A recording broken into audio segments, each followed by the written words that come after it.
C'est toujours avec un grand plaisir de vous retrouver, très chers téléspectateurs. C'est toujours un bonheur de savoir que vous êtes devant vos postes téléviseurs ou encore sur Internet, devant vos téléphones en train de regarder BB1.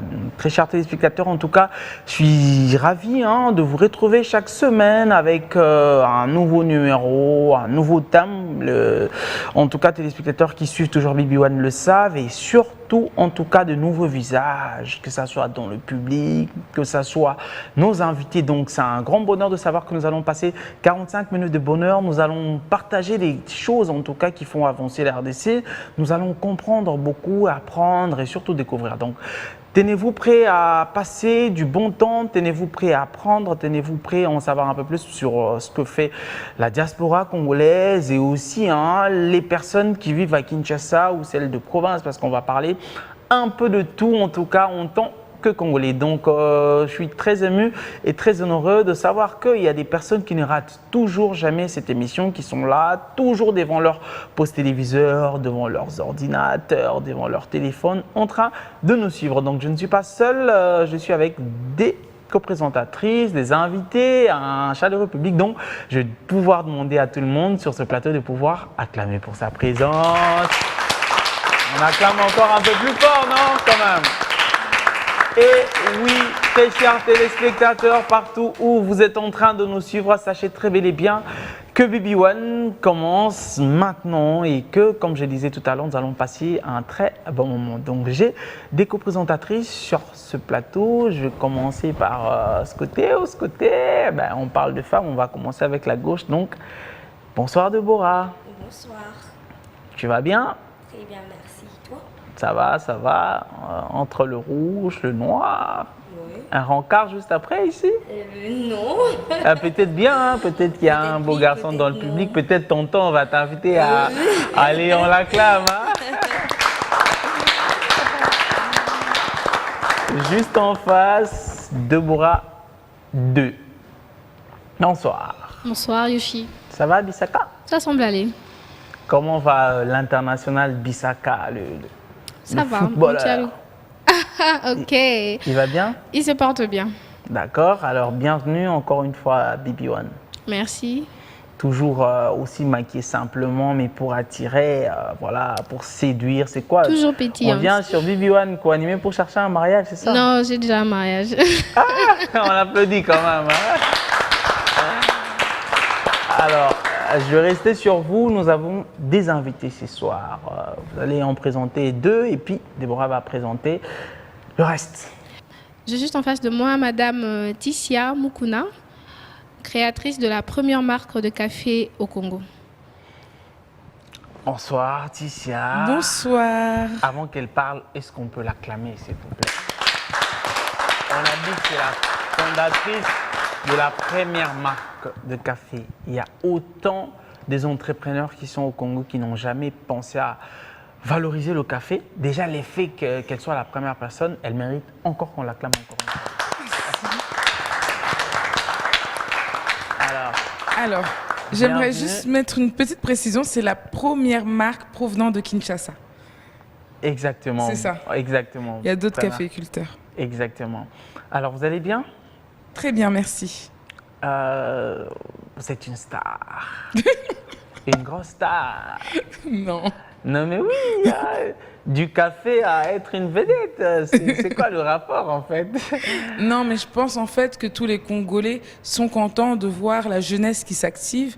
C'est pour ça que on aime bien m'inviter, que ce soit dans les conférences ou dans les émissions, parce qu'ils prennent à cœur d'avoir des jeunes femmes qui font quelque chose, des jeunes, et c'est surtout ça en fait.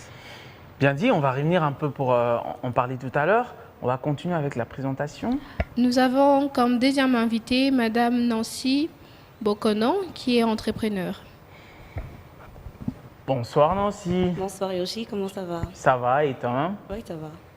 Bah bijou belé boy vraiment. Comme toi. T'es bon moi. Bah t'as boy bah où t'as Angola vraiment. T'as bêté ma bobo. À moi il est là ma solo à Kanfou pour les ala. Ah ouais. Alors on finit avec monsieur. Le troisième invité, on a Monsieur Kipaka Gloire, fondateur du projet Horizon 2028. Bonsoir monsieur. Bonsoir, Vous allez bien? je vais bien et vous? Ça va, relax. Oui, je suis en mode relax. Ouais. Bienvenue sur Baby One. Merci, merci. Alors on va directement entrer un peu dans le but de l'émission avec vous. Horizon 2028, c'est quoi exactement? Alors, Horizon 2028, c'est un projet qui a pour objectif de faire de chaque Congolais l'acteur du développement de la RDC. Mhm. Et pour y parvenir, on a mis en place une vision sur le long terme, car on a constaté que notre pays avait besoin que la population puisse s'investir davantage pour participer au développement de la RDC. Mhm. Pour l'instant, nous sommes en Europe, où on a mis en place un dispositif d'accompagnement et de suivi scolaire pour les jeunes de la diaspora congolaise. S'il y a un jeune qui a des difficultés scolaires, sa famille nous appelle, on s'engage à trouver un bénévole qui pourra être disponible à raison d'1 à 2 fois par semaine pour aider le jeune ou la jeune fille scolarisée en primaire ou au collège à faire ses devoirs. Ok, donc c'est beaucoup plus sur la diaspora en ce moment. En ce moment, on est focalisé sur la diaspora congolaise, car on n'a pas voulu faire comme toutes les associations qui sont en France ou en Belgique, qui viennent en RDC directement pour réaliser des actions. Au sein de la diaspora aussi, il y a des difficultés, même si elles ne sont pas criantes. Il y a vraiment des inégalités qui existent en termes d'accès à la bonne information, en termes d'intégration de la diaspora congolaise en France, raison pour laquelle on s'investit davantage en France pour vraiment essayer de rehausser le niveau de la diaspora congolaise, pour essayer de favoriser aussi la mixité sociale au sein de la diaspora, créer des passerelles entre les différentes catégories sociales qui existent au sein de la diaspora, afin de mettre la bonne information à la disposition de tout le monde. Très bien dit, on va revenir un peu sur vous. Alors, on revient un peu chez vous, Tissia. Le journal Le Monde a parlé de vous, c'est quand même énorme. Hein? Oui. Que vous vaut cette exposition en fait? Alors, je pense que c'est l'originalité de mon produit, mais aussi l'originalité de mon profil. Mon produit, c'est du café qui vient de Kinshasa. C'est rare d'avoir du café à Kinshasa. Et mon profil, c'est le fait que je sois jeune femme agricultrice. Et c'est rare de voir des jeunes femmes agricultrices. Donc du coup, voilà, c'est un peu l'originalité. Et puis c'est aussi un travail de longue haleine. C'est un travail que je fais depuis des années maintenant. Je n'ai pas commencé à être agricultrice ou à être entrepreneur. Donc aujourd'hui, je vois le fruit d'un travail. Et donc là, vous venez d'organiser quelque chose d'énorme. Il y avait beaucoup de responsables voilà, du pays, notamment le gouverneur de la ville. Il y avait le parrain de cette émission, M. Alkitenge. En tout cas, et des honorables sénateurs, etc. Qu'avez-vous fait en fait pour arriver à réunir toutes ces personnes? C'est aussi par là que je profite, en tout cas, de revenir chez vous, très chers téléspectateurs, pour vous dire que chaque BB1 égale à un sujet. Aujourd'hui, nous allons essayer de comprendre les embûches, les obstacles qu'il y a dans l'entrepreneuriat féminin. Il y a des femmes qui ont des rêves. Il y a des hommes qui aimeraient accompagner les femmes dans leurs rêves. Mais ce n'est pas facile qu'une femme devienne Josie Wambobo, c'est pas facile que devienne Barbara Kanam ou encore Tchalamona. Il y a beaucoup des embûches, il y a beaucoup des entraves. Nous allons essayer de comprendre un peu ce que ces personnes qui sont sur le plateau ont comme expérience. Donc, on va commencer avec vous. Alors, à l'organisation de cet événement, moi, par exemple, sur ce plateau, je vous dis, quand le gouverneur de la ville a pris son micro, il a dit « Ma fille Tissia, en organisant ça, quelqu'un m'a dit « Oh mon aboye, vieux Wana !» cousin, neveu, nièce, par rapport. Donc, non, en fait, ce qui est dommage, c'est surtout avec l'entrepreneuriat féminin, c'est qu'on va très vite nous juger. Si on réussit quelque chose, c'est parce qu'on a un mari derrière, c'est parce qu'on a des parents, un oncle, ou peut-être aussi parce qu'on est passé sous le bureau, comme on dit vulgairement. Donc ça veut dire qu'on va minimiser nos efforts, on va minimiser notre travail, et on ne va pas voir que derrière la quinoise, c'est 3 ans de long travail et d'investissement. Donc les gens vont juste voir le résultat final, ils vont se dire, elle a eu le gouverneur, voilà, c'est parce que ceci, cela. Non, peut-être que le gouverneur aussi était touché par ma démarche. D'ailleurs, lui, en tant que premier quinois, se devait d'être là pour lancer une marque quinoise, une marque de café. Ça ne s'est jamais fait, une marque de café venant de Kinshasa. On devrait être fiers en tant que Congolais, au lieu de suspecter les autres, on devrait être fiers de voir qu'un de nos frères ou une de nos sœurs a réussi à faire telle ou telle chose. Bien dit. Alors, Déborah, en tant que femme, dans tout ce que vous faites, que ce soit à l'université ou quand vous avez besoin d'un petit job à gauche, à droite et tout, est-ce que vous allez déjà en tête, vous allez déjà avec une idée en tête en se disant, en tant que femme, on peut peut-être aimer mes formes, on peut aimer voilà, ma classe, on peut me draguer, ou bien on va comme un être humain. Est-ce qu'un être humain, c'est voilà, quelqu'un qui est mixte, voilà, qui n'a pas besoin d'être femme ou homme? Par rapport à cette question, personnellement, je ne vis jamais avec cette idée. Déjà, dès le départ, partant du milieu familial, chez moi, déjà, il n'y a pas le fait qu'on traite l'autre de femme, l'autre d'homme. Chez nous, tout le monde est enfant, c'est-à-dire tu dois fournir des efforts. On doit te juger par rapport à ce que tu es, par rapport à ce que tu peux donner, et non parce que tu es une femme que tu peux bénéficier de telle chose ou telle chose. Non. Et déjà, j'ai ça en moi, et je ne pense jamais à faire ça. Je me dis, si je me dis que je vais faire telle démarche, je vais essayer de me conformer afin que j'y arrive par les méthodes normales.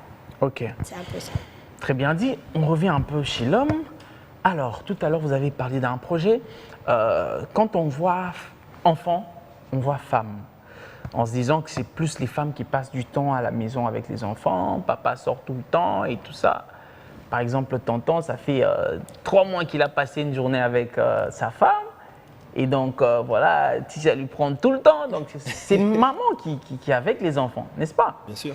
Alors, par rapport à votre projet, est-ce que vous atteignez plus les femmes ou vous atteignez plus les hommes? Et comment ils réagissent en fait? Parce que parfois, on réalise que c'est peut-être les hommes qui se soucient de l'éducation de leurs enfants, mais est-ce que les femmes en fait que vous arrivez à atteindre, est-ce qu'ils ont le même souci voilà, d'avoir des encadreurs pour leurs enfants parce qu'ils pensent à leur avenir, surtout au-delà d'être de femmes, mais que ça soit des petites filles en fait? Est-ce que les mamans sont prêtes à voilà, à se donner dans ce projet, vous faire confiance?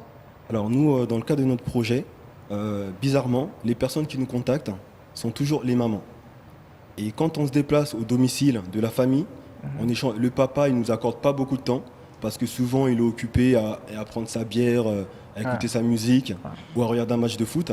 C'est vraiment les mamans qui sont beaucoup plus impliquées, même si le papa, pour dialoguer avec en français, c'est plus simple. Avec la maman, il y a un peu la barrière linguistique. Et c'est là qu'on comprend la plupart de ces mamans-là. Elles sont nées au pays, elles ont grandi au pays. Elles n'ont malheureusement pas eu accès, je dirais, la même chance que le petit garçon pour partir à l'école. Exactement. Donc quand elles viennent en Europe, même si elles n'ont pas fait une formation, elles n'ont pas repris leurs études, elles se soucient tout de même de l'avenir de leurs enfants. Donc nous, ce qu'on fait quand on se déplace, on échange avec les mamans. On leur explique les équivalences qu'il y a entre le système scolaire de la RDC avec la France. Elles sont très contentes, elles sont très émues. Et on a aussi constaté que les mamans s'intéressent davantage à leurs filles. Elles veulent vraiment que leurs petites filles puissent partir à l'école, pousser leurs études.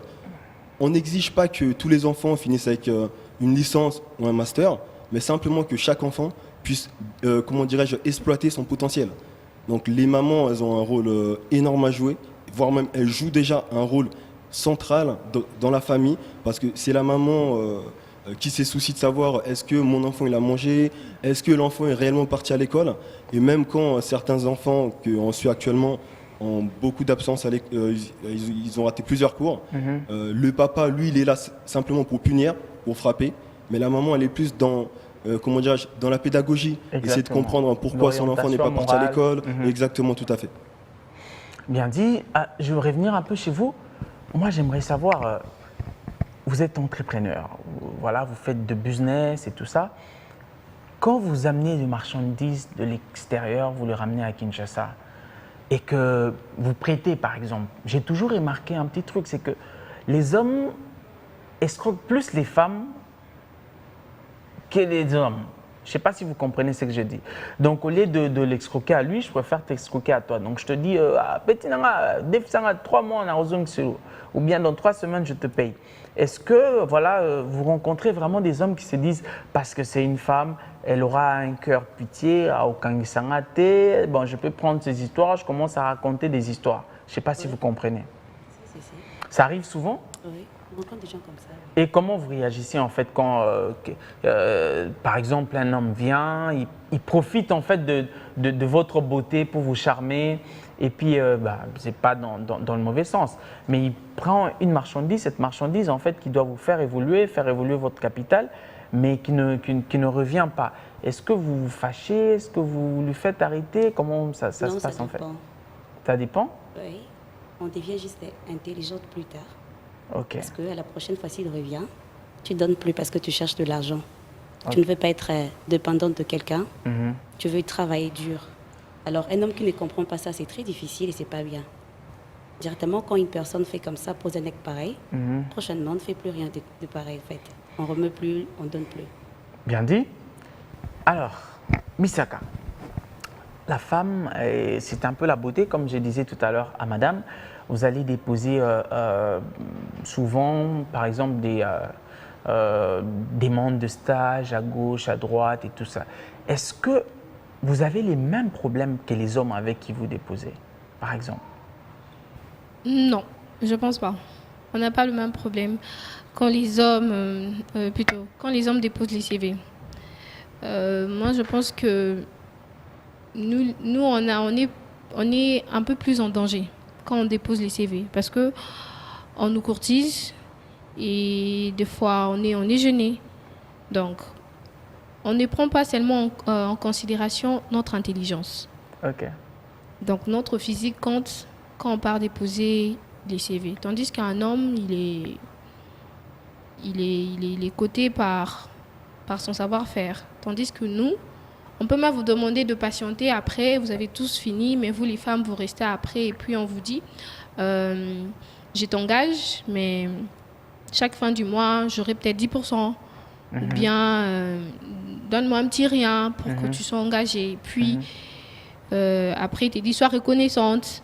Tandis que tu avais déjà un bon profil pour avoir le travail, mais on te demande d'être reconnaissante et tu sais pas, tu dois être reconnaissante pourquoi. Regardez. Alors, Tissia, en tant que femme, pensez-vous que la même chose que vous faites, si c'était un homme sans rouge qu'il faisait, est-ce qu'il aurait autant d'opportunités?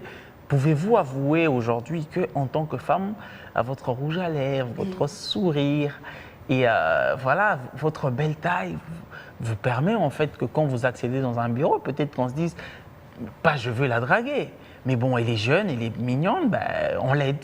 Ou peut-être quand vous avez peut-être besoin de fonds pour X, Y, il y a des personnes qui se disent, si c'est une mignonne femme, on l'aide quand même.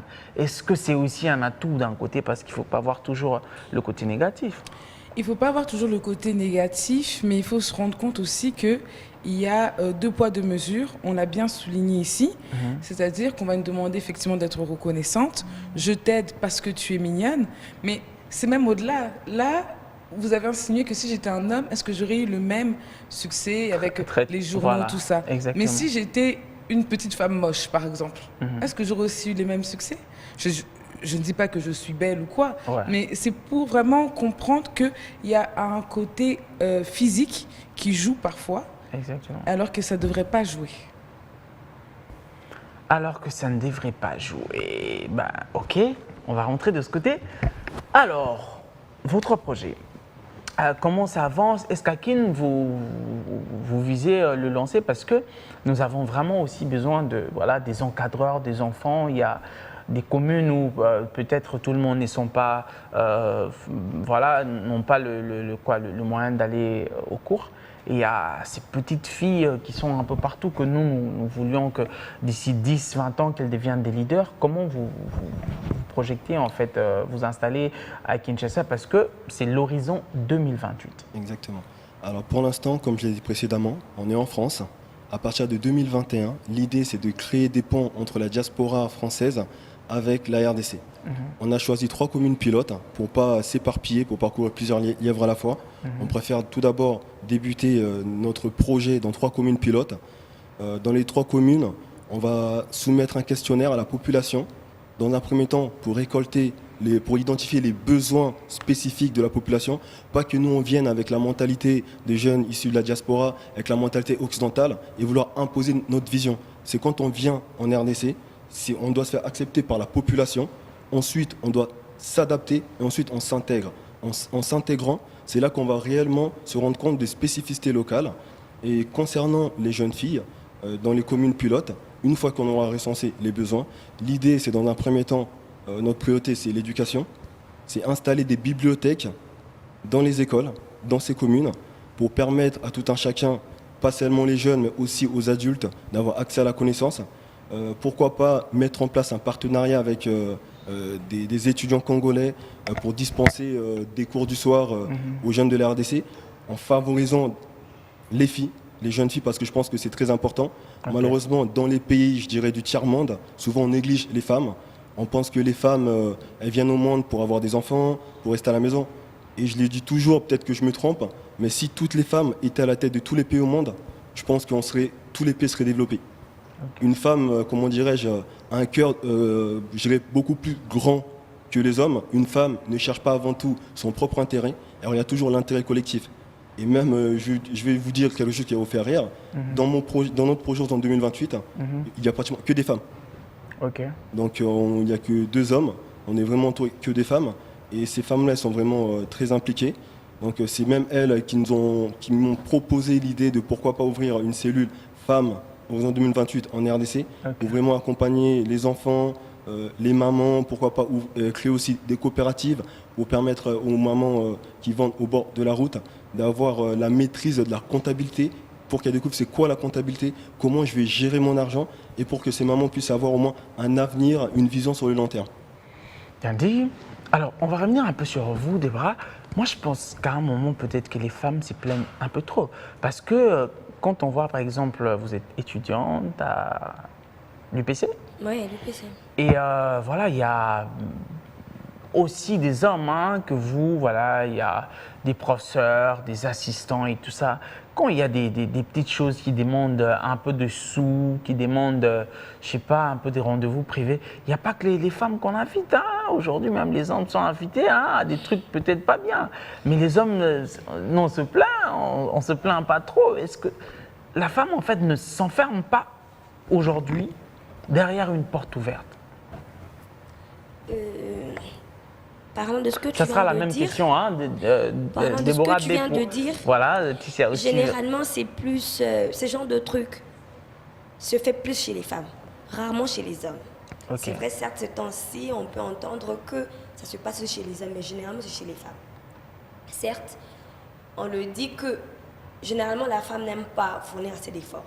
Elle préfère, quand elle est tentée par ce genre de chemin, c'est lancer pour avoir quelque chose. Alors qu'elle peut travailler sur elle de façon de gagner la chose avec ses propres efforts. Des fois, je peux dire que la femme un tout petit peu autorise ça, en fait. Autorise ce genre de pratique. Il suffit seulement de se lever, d'apprendre à faire quelque chose afin d'être utile. Quelqu'un ne va pas procéder par cette manière s'il sait que tu es utile. Même toi-même, quand on va te le proposer, tu seras dire non parce que tu sais que tu vaux quelque chose. Bien dit. Alors, on complète quelque chose? Bon, moi, je ne suis pas de son avis. Moi, je ne pense pas que toutes les femmes aiment la facilité. Donc, je donne un exemple. Je vais chez mon professeur, j'ai un problème dans un cours où je peux être délibérée. Et le professeur me demande autre chose qu'on connaît tous. Je sais que je peux bien bosser l'examen, je peux bien le faire, mais il me le demande et carrément... Et il a la clé, en fait, même si tu as des bonnes réponses, il peut barrer ou... Exactement. Comme mon père le dit, ma chérie, reprends l'année. Donc, je veux reprendre l'année parce que je ne préfère pas les points sexuellement transmissibles parce que je peux être diplômée. Je veux faire quoi avec ces diplômes? Chercher d'abord du travail au Congo, c'est difficile. Je ne veux pas avoir ces papiers qui sont en même temps souillés. Donc, c'est un peu partagé. Il y a des femmes qui aiment la facilité. Il y a des femmes qui préfèrent, bon, j'échoue, j'ai pas bien bossé, j'échoue. Et il y a d'autres, elles peuvent tout simplement réussir. Donc, il y a des professeurs même, vous venez à 2, vous êtes peut-être un groupe de 5, il y a des hommes et des femmes, ils disent que les femmes entrent en premier, et une par une. Donc, je pense pas que la faute vient de la femme, ça vient plutôt de ces professeurs et les autres. Alors, Sija? Alors, je trouve ça très intéressant parce que je suis un peu des deux avis. C'est vrai qu'il ne faut pas s'enfermer en tant que victime et dire à chaque fois on est des victimes, sinon on n'arrive pas à se battre, si on se positionne toujours en tant que victime. Exactement. Et je suis de l'avis que toutes les femmes n'aiment pas la facilité. La plupart n'aiment pas la facilité, elles veulent se battre, elles ont des compétences, mais quand on les réduit à leur corps de femme, ça peut être frustrant.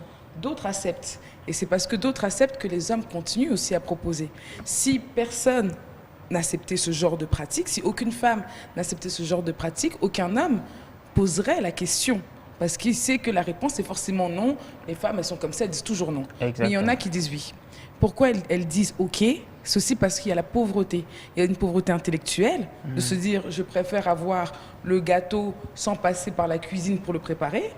Et il y a aussi la pauvreté, la vraie pauvreté financière, où on préfère avoir un boulot rapide, parce qu'on utilise notre corps comme une monnaie d'échange. Exactement. Donc il y a toute cette pauvreté qu'il faut aussi mettre en place. Il y a une pratique qu'il faut combattre. Et je connais aucune femme qui a eu un boulot malhonnête, de façon malhonnête, se vanter. Ce n'est pas des choses que l'on dit ouvertement. « Ah, moi j'ai eu ça parce que j'ai fait ceci ». Donc ça reste quand même une honte, ça reste pas une pratique courante, mais ça existe. Bien dit, je vais revenir un peu sur vous. Alors, en tant que femme, c'est un peu la question que j'ai posée à Ticia un peu d'un autre côté. Quand vous allez en Asie, par exemple, pour payer des marchandises, on aime bien les femmes africaines. Là-bas, on sait qu'elles sont skinny et que vous êtes assez grasses, vous avez des formes. Quand on vous regarde, vous arrivez à tirer les Chinois, là, les Libanais. Donc, avez-vous déjà eu des rabais de marchandises, par exemple, à l'achat, juste parce que vous êtes africaine, vous avez un beau maquillage, on vous dit « Ah, yo, osamba, oyo, sanfa. » Ah bon, ok, fais ça 50 fois. Seulement chez les Chinois, c'est pas comme ça en tout cas. Je dis chez les Chinois, c'est pas comme ça. Ok, Même pas à Dubaï. ok. Ça veut dire, baza ba commerçant. Yo posa commerçante. Moutona moutoisa n'a intérêt naï. Ok. Ça veut dire, il vient vendre, tu viens acheter. Ouais. Il serait gentil pour te vendre ba marchandise naï. C'est ça alors. Alors on ne va pas là-bas parce qu'on est une femme, on profite de la quinoiserie ou parce qu'on est africaine, non. Pour avoir Déjà, un rabais, non. Non, ça dépend de ce que tu as aussi dans la tête. Je vais pour travailler. Ça dépend aussi. Parce que là, tu connais personne. Tu ne vas pas donner quelque chose comme ça à une personne que tu ne connais pas. Dans le même concept, un peu maintenant, quand vous achetez des marchandises, vous voulez vendre. Oui. Tu es en face d'un beau monsieur, voilà, qui t'est courtoise, qui veut tout te prendre. Il te dit même « Ah, vous avez un stock, mon keboui. » Bon, et belé. Alors là, ça te met la pression. Tu te dis « Ah, il faut na zone, apé sambongo. » Et il sort cet argent, il te donne. Est-ce que si après, on te dit que non, mais tu sais, tu peux passer demain, ça ne tente pas? Parce que voilà, ça ouvre. J'ai pas quand même. compris. Qu'est-ce que vous voulez dire? Alors, je dis des personnes en fait qui profitent de l'effet, qui payent ta marchandise pour te draguer. Ok. Parfois, ça séduit, non? Quand même. Non, ça dépend, je vous ai dit. Au moins, tant Ah, ça dépend, là. C'est fait, ça dépend. Hein? Donc, on applaudit quand même. Hein? Donc, monsieur, les Donc, ce que je voulais dire, c'est quoi? Déjà, quitter le pays pour aller travailler, on a quelque chose d'autre en tête. Ok. Comme la dame vient de dire. On a quelque chose, on veut réussir, donc tous les moyens sont bons. C'est qu'au outil place Moroboé, pour trouver quelque chose, il y a la pauvreté qu'il y a, il y a des gens que tu dois prendre en charge, il y a des gens qui dépendent de toi. Déjà, quand tu sors de quelque part, tu te dis, je vais pour prendre quelque chose et revenir pour faire autre chose. C'est-à-dire, si tu veux, tu dis qu'un homme, à cause de charme naïf, je vais tomber, sûrement, tu vas tomber et tu ne vas plus te relever, ça serait difficile. Et tu serais compté parmi les filles, au bazar facile, à fonder la porte facilement. Alors, si tu veux avec ton objectif, tu dis, c'est à cause de quelque chose. Parce qu'on fait toujours quelque chose à cause de quelque chose. On sort de quelque part pour quelque chose. C'est-à-dire, tu dis, c'est pour ça que je suis ici, alors je fais ça pour telle chose. Donc, voilà. Bien dit, on l'acclame quand même, non? Alors, on va revenir un peu sur vous. Vous avez quand même longuement vécu dans la diaspora.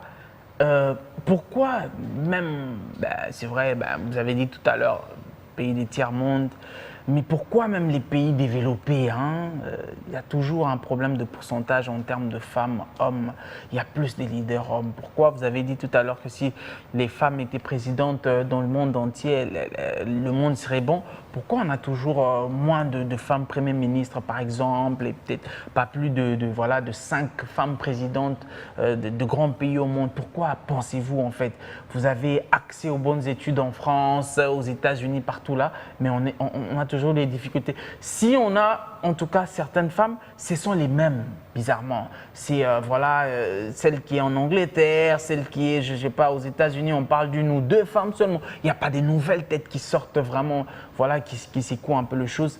C'est dû à quoi, en fait? Alors, je pense que je dirais pas c'est une question de culture, parce que en Occident, c'est vrai qu'en ce moment, ça commence à se mettre en place. On exige la parité homme-femme, c'est-à-dire sur un poste, on doit avoir un homme et une femme, mais c'est quelque chose qui remonte il y a très très longtemps. Je pense que c'est parce que l'homme, c'est quand il vient au monde, il est naturellement fort, et la femme n'a pas, je dirais, n'a pas les mêmes capacités physiques qu'un homme. Peut-être que je peux me tromper, mais je pense que c'est un peu dû à ça. Mais bon, après ça, ça fait partie du passé. Aujourd'hui, nous sommes au XXIe siècle, on est en 2020, et l'objectif de tout un chacun, c'est vraiment que chaque homme et femme puisse être égaux. C'est même écrit dans la Déclaration des droits de l'homme. Donc on essaye de faire de notre mieux. On essaye vraiment de donner la même chance à une femme, tout comme à un homme. Donc pour essayer de faire changer les choses.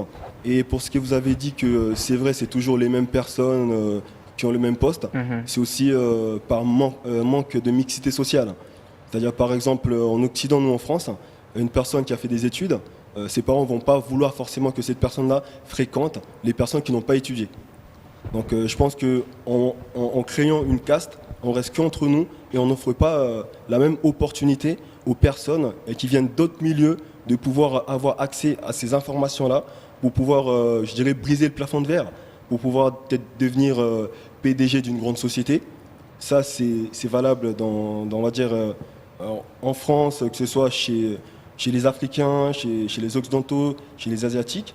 Mais sauf qu'il y a aussi un autre point qu'on soulève très rarement en France. Nous, Africains en France, j'ai beau être intelligent, j'ai beau faire les meilleures écoles en France, je ne pourrai jamais être à la tête d'une société cotée à la Bourse de Paris. Parce que je suis un noir, il y a un plafond de verre. Raison pour laquelle je pense que la jeunesse de la diaspora, je ne dis pas qu'on n'a rien à faire en Occident, mais il faut qu'on revienne ici au pays. Il faut qu'on rentre ici pour essayer de faire bouger les choses. Pour aussi, pourquoi pas participer à la création d'une classe moyenne. Pourquoi pas, grâce à nos idées, en mutualisant nos idées avec la jeunesse congolaise, pourquoi pas essayer de créer de l'emploi aussi. Pourquoi pas mettre en place aussi l'économie sociale et solidaire pour développer une économie circulaire. Pas seulement une économie qui va placer l'intérêt individuel au centre, mais plutôt l'intérêt collectif. Très bien dit et très profond. Alors, Tissia, j'ai une dernière question avant la fin de cette émission, parce qu'on est complètement arrivé à la fin. Pourquoi aujourd'hui on se rend compte en fait que les femmes, c'est vrai, elles veulent être leaders. La jeunesse veut être leader. Mais beaucoup plus de jeunes aujourd'hui ou de jeunes femmes veulent se lancer dans la politique que dans l'entrepreneuriat. Parce qu'il n'y a aucun politicien qui est milliardaire. OK? Le seul, en fait, c'est Trump qui a commencé par être entrepreneur et puis est devenu politicien. Il n'y a aucun qui se revendique milliardaire.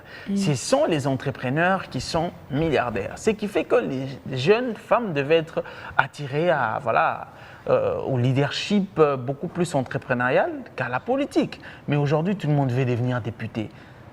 Quand vous êtes arrivé ici, vous avez vu ces fléaux. Qu'est-ce que vous vous dites en tant que leader, mais qui a commencé par être entrepreneur? Je ne sais pas si vous avez des idées et ça ne m'intéresse même pas. Mais là, on va parler un peu de ce que vous avez constaté par rapport à ça. C'est vrai qu'au Congo, la politique, c'est la voie aussi pour avoir de l'argent, parce que quand on est entrepreneur, on est heurté. Et je pense que madame ne va pas me contredire, on est heurté par beaucoup de taxes, beaucoup d'obstacles, que ce soit la douane, que ce soit les impôts. Donc c'est très difficile de percer en tant qu'entrepreneur. On peut plus facilement, comme on dit, faire des COP en tant que politicien. Oui. Et donc c'est un peu la voie de la facilité. Devenir politicien, forcément on sait où est l'argent, on sait où il y a les projets. Et comme on est aussi dans une mentalité un peu fourbe parfois d'escroquerie, c'est tout un état d'esprit. Ouais. Mais l'entrepreneuriat doit doit attirer de plus en plus de personnes parce que je pense que c'est avec l'entrepreneuriat qu'on crée réellement de l'emploi et qu'on fait bouger les choses, qu'on participe à la croissance de notre pays. Je pense vraiment que c'est par les entrepreneurs que les choses peuvent changer. Mais il faut que notre écosystème soit bien. Par rapport au thème aussi, je voulais conclure sur ça. Il faut qu'on ait une bienveillance entre nous. C'est vrai que si madame fait des business, elle voyage à Dubaï, elle voyage en Chine, il faut qu'on ait la bienveillance de dire bravo, c'est super comment tu fais, limite explique-moi si je viens de faire la même chose ou continue comme ça, on encourage. Parce que c'est une sœur qui est en train justement de participer à la croissance de notre pays. Plutôt que de la juger en se disant ah mais comment elle a eu son billet pour Dubaï, je suis sûre que c'est son mari, non mais j'ai entendu que son oncle, non. Il faut qu'on arrête d'être dans ce genre de choses. Vous avez parlé du journal Le Monde, ou de mon événement que j'avais organisé, il faut qu'on soit dans cette bienveillance de se dire super, en voilà une qui est en train de faire de l'entrepreneuriat, demain moi je vais faire du sucre, ou demain je vais faire du thé, ou que sais-je encore. Il faut vraiment qu'on soit dans cette bienveillance. Très bien dit, ça mérite quand même des acclamations. Alors, le seul homme sur ce plateau, nous sommes en train de chuter. J'aimerais que vous puissiez lancer un message par rapport à votre projet. Nous sommes en 2020. Et moi, j'aimerais savoir, c'est quoi votre rêve du Congo ou du Congolais dans le monde en 2028? Et puis un petit message de la fin, peut-être le contact et comment on fait pour joindre le projet. Alors je pense que mon rêve, c'est le même rêve pour tous les Congolais. Rapidement. C'est de voir la RDC devenir un pays émergent. Mais pour y faire, il faut qu'on crée des ponts entre la RDC et la diaspora. On doit aussi renforcer le lien social au sein de la diaspora. Comme Tissia l'a dit, on doit s'encourager. On ne doit pas essayer de mettre les bâtons dans les roues d'un compatriote pour empêcher la personne d'aller de l'avant. Au sein de la diaspora, il y a des jeunes qui ont envie de s'investir, qui ont envie de revenir au pays. Et comme le président de la République l'a dit, la diaspora, Bozo Mboka, ils veulent le faire, sauf qu'il y a des personnes qui sont au pays qui les empêchent en fait, qui les empêchent d'obtenir des prêts bancaires, qui les empêchent de s'installer durablement en RDC. Donc qu'est-ce que ces jeunes-là doivent faire? Doivent-ils rester en Europe, sachant qu'ils ne sont pas chez eux, sachant qu'en Europe, on nous dit sans cesse que nous sommes des étrangers? Donc moi, pour conclure, je dirais qu'on doit se soutenir, que les natifs de la RDC, les personnes qui y vivent, ils ne doivent pas considérer les gens de la diaspora comme un danger, mais simplement comme des personnes qui peuvent venir en soutien pour travailler tous ensemble, pour un intérêt général, pour faire la RDC un pays émergent. Très bien dit. Comment on fait pour vous joindre en fait? Alors nous, on est joignable sur les réseaux sociaux, sur Twitter, sur LinkedIn, sur Instagram et sur Facebook. C'est écrit comment? Horizon 2028 ou alors par mail contact@horizon2028.org. Bien dit. Alors, madame, j'aimerais que vous puissiez donner 2 petits conseils ou un petit conseil à des personnes qui ont un petit capital, les femmes, je précise, qui aimeraient s'élancer dans les business à Kinshasa. Peu importe les business. En tant que quelqu'un qui a une petite expérience, avez-vous des conseils à donner à des femmes qui sont jeunes, qui sont belles, voilà, qu'on peut draguer, qui peuvent investir, qui ont envie d'aller loin? C'est vrai que vous n'êtes pas le sommet, mais vous avez une petite expérience que vous pouvez partager. Vous avez cette caméra-là. D'accord, j'ai un petit message, mais je vais parler en lingala pour aider les autres à bien Exactement, comprendre. voilà. Alors, Moutifo, Ondima d'abord, Omindima d'abord, Ndenge Ozali. Ça veut dire, si tu as quelque chose en tête, n'hésite pas de faire ce que tu as envie de faire avec le peu que tu as. Commence d'abord avec le peu que tu as et le reste, c'est à venir d'abord, ça va arriver plus tard. Donc ne t'inquiète pas parce que Voilà tu as des peur. lingala. On l'acclame quand même, hein, on l'acclame. Je vais parler. Donc, Kobangate parce que, osa, je ne sais pas, osa la moyenne, au coca olobate, au coca okotate. Posa ndundu, posa posa ndundu, posa sokinani. Il ne faut jamais avoir peur de quoi que ce soit. Exactement. So, l'ingyo sala eloko, mindi mela d'abord, yomoko, et persévère entre. Parce que so koti okuta pe na mutu aza facilité au sungao ko sungeza ka mbongo te ndete lobi sexuellement transmissible était so ki ndenge nini te mais mutawi ko pe so pe idée. D'abord ici na kati ya plateau tozi pe idée et sungi pe peut-être lobby au sa ndenge koki pour évoluer. Alors il faut jamais avoir peur, surtout pas la peur. Donc il faut avoir la force de bien continuer et puis voilà. Bien dit. Alors Bissaka, rapidement un petit conseil aux femmes qui nous suivent aujourd'hui, qui hésitent peut-être... Je ne suis pas entrepreneur ici. Non, pas du tout, pas en tant qu'entrepreneur, qui hésitent d'oser parce qu'elles ont peur d'être draguées, elles ont peur d'être... voilà. Bon, moi, je dirais simplement aux femmes d'oser, de ne pas avoir peur, de s'élancer pour essayer d'avoir peut-être une meilleure vie. Bien dit. Alors, Déborah B, on complète. Moi, comme elle a dit, si on veut si les femmes veulent se développer, elles doivent commencer par faire quelque chose. Donc, le potentiel que tu penses avoir, sors-le avec le peu que tu peux avoir. Parce que je ne pense pas que la dame a commencé, je ne sais pas, avec un grand capital. C'est sûr qu'elle avait un début. C'est parce qu'elle avait osé. Donc, c'est juste oser, avoir foi en soi.